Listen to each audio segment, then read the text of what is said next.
Hi folks, Paul here.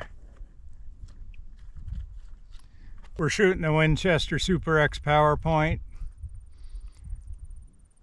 270 Winchester, 130 grain. They call it a soft point bullet. I got 2 of them left. Take a look at the noses on these two. They're all flattened out, but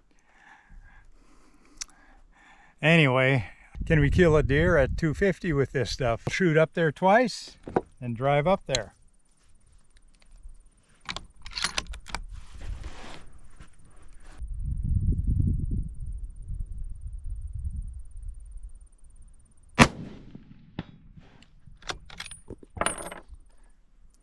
Well, it sounded like a good solid hit.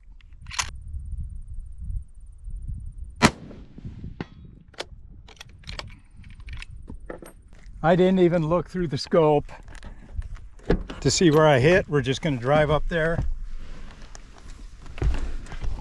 and see where these hit.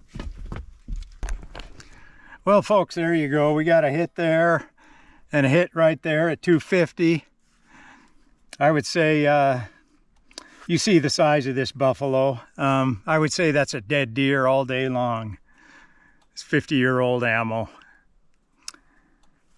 See you on the next. Redneck Paul is out of here.